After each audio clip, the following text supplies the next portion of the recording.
Good evening, everybody. The boredom factor.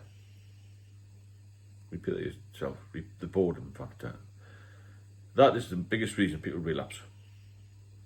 That's the biggest reason people tell me they relapse.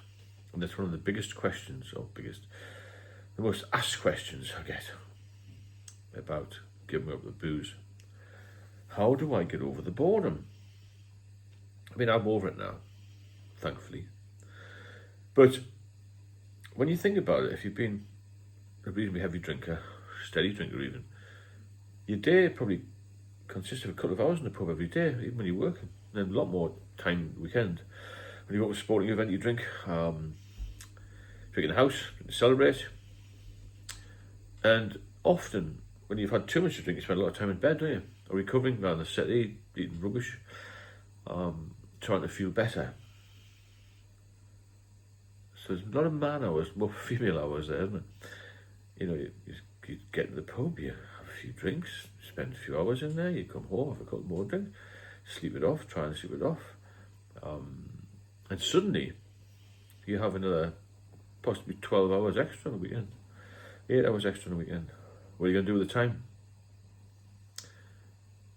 There's a big gap to fill. And this is why when you go out drinking, you need a plan of action. When I did it in 2006, I actually moved to another flat, away from the people I used to mix with. I was single, and I joined a hotel gym.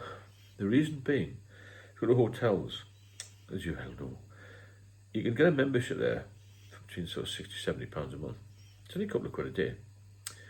And you can go in any time, between 6 a.m. normally and about midnight, because it's a hotel, isn't it? It's open all the time.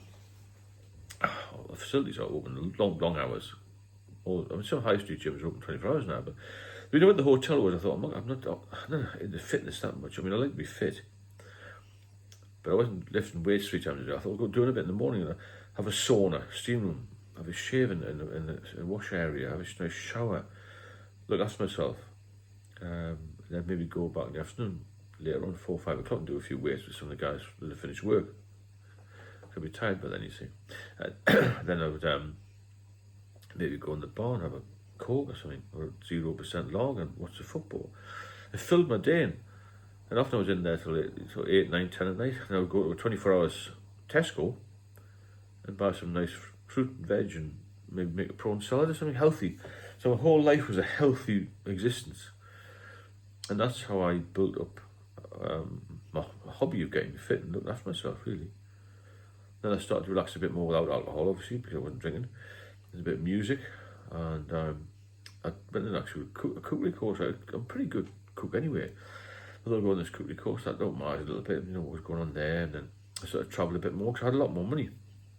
I had a lot more money, come on, you know what I mean? I had a couple of hundred quid, a few hundred quid more. So I wasn't in the pub, I wasn't getting taxis, I wasn't eating rubbish food.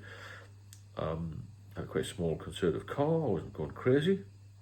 And I was going away on my own quite a bit. I was taking my daughter away as well. And because I'm not drinking, or, you know, you don't spend as much. You don't make those stupid purchases. Oh, I'll just buy that, it's only 50 quid. 50 quid's a lot of money, but when you've had a few drinks, your inhibitions are lowered for everything, aren't they? So, you will get bored, it's as simple as that, unless you make a plan. And this is what you've got to do. You've got to write down. Always write it down. My partner's at the beginning of this, writing stuff down. What are you going to do with your time? Because if you don't do something with it, you go straight back on the booze. 100%. Because you've got nothing to do. Especially, it's going to, next few weeks, reasonable weather is going to start getting a bit darker, a bit earlier, a bit colder. What does that do? What does it do in the UK? Let's be fair. Not a lot, is it? Maybe that's why we've got such a big drink problem. So people will drift off to the pub a little bit more. I mean, a lot of people have relapsed during the summer, because it's been quite a good summer. But winter time is even worse, because especially if you live on your own. Because I found out I lived on my own. I live on my own, but I've got a partner, if that makes sense. When I was totally alone, I think I'll go to the pub, see what's happening down there. Nothing ever happened, but it was somewhere to go. And you got pub chains open very early in the morning, now they're open till late. And people get bored and think, haven't been out for ages, I'll just go out and I'll just have one. But we know, don't we, one is no good. And we're doing it as 2 and 3 and 4. And when you've been off for a long period, your relapse is much worse. You skip the hangover and just go straight to withdrawal. I was off for 8 years, and in a week I was drinking full time again. There's no build-up. Once you've been off it for a while, your body's clean, as it were. If you drink again, then you're finished. You're back on it. And straight away, and every time it gets worse. I didn't know that at the time. And the first time I stopped drinking, I had seizures. I didn't know that it would kill me, or could kill me. So you've got to be very careful what you're doing here. And you must have a plan of action. If you're just going to say, oh, Saturday I'm going to stop, because a lot of people are going to stop without seizures. I've got this book out, an ebook. It's only $5.99. Get sober, stay sober. And also do one-to-one mentoring and support. I've had a very high success rate with that. It's not just getting off the booze, it's staying off it. Get sober and stay sober. That's the message, yeah? Get sober, stay sober. So the boredom factor is absolutely huge in this. Not the cravings.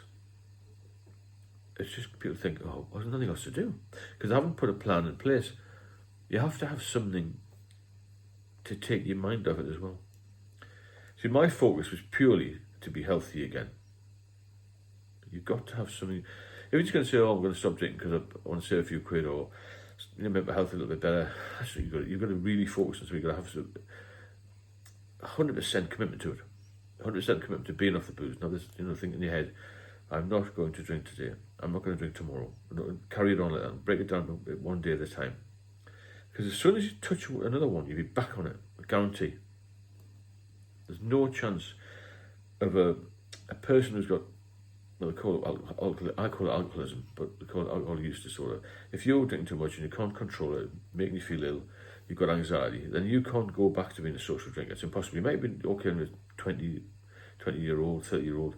As you get older, though, your body's taking a battering from all sorts of angles, whether it's stress or work or alcohol, cigarettes, domestics, eating the wrong food, putting weight on, losing weight, whatever it is, accidents, all these sort of things happen. Illnesses. It's like running an old car. We can't keep it going forever. We keep putting bad fuel into it. So you've got to really look at yourself. So write down what you want to achieve. Do you want to save £500 a month to put in an investment company? Do you want to help your kids out? Do you want to buy some new clothes? Do you want to have a little holiday? Do you want to maybe upgrade your car or get a car if you haven't got a car? Do driving lessons. There's all these things you can do because you've got two things in your favour here. Lots of time and a little bit extra money. Nobody's got lots of money. Lots of time, a bit extra money. And also the third thing, I'll bring board onto that, is you're going to feel better. And when you feel better, you've got more energy to do things you maybe did in the past or wanted to do but you couldn't because of finance or because of time, because you were in the pub. You didn't do this little hobby at 6 o'clock on a Saturday night because you were in the pub. You've been in the pub since 11 o'clock. And the earlier you start drinking, the more your day is gone, isn't it? So think about that. The boredom factor is going to creep up on you very quickly. I mean, one guy I was speaking to the other day said he'd been off for about 2 days, went straight back on it, got bored. He spent most of his time in the pub, especially when people retire. Or they go part-time or something. And obviously, when you're working full-time, it's just the same really anyway, because you go for a pint after work, don't you? It's a done thing. It's a culture in this country to go for a drink after work. So think about that one. The boredom factor is massive. If you need any help with that, I do one-to-one mentoring. I've got an ebook out. I'll put all the links in the description. And have a decent Friday. And I'll put a video out tomorrow. Catch you soon.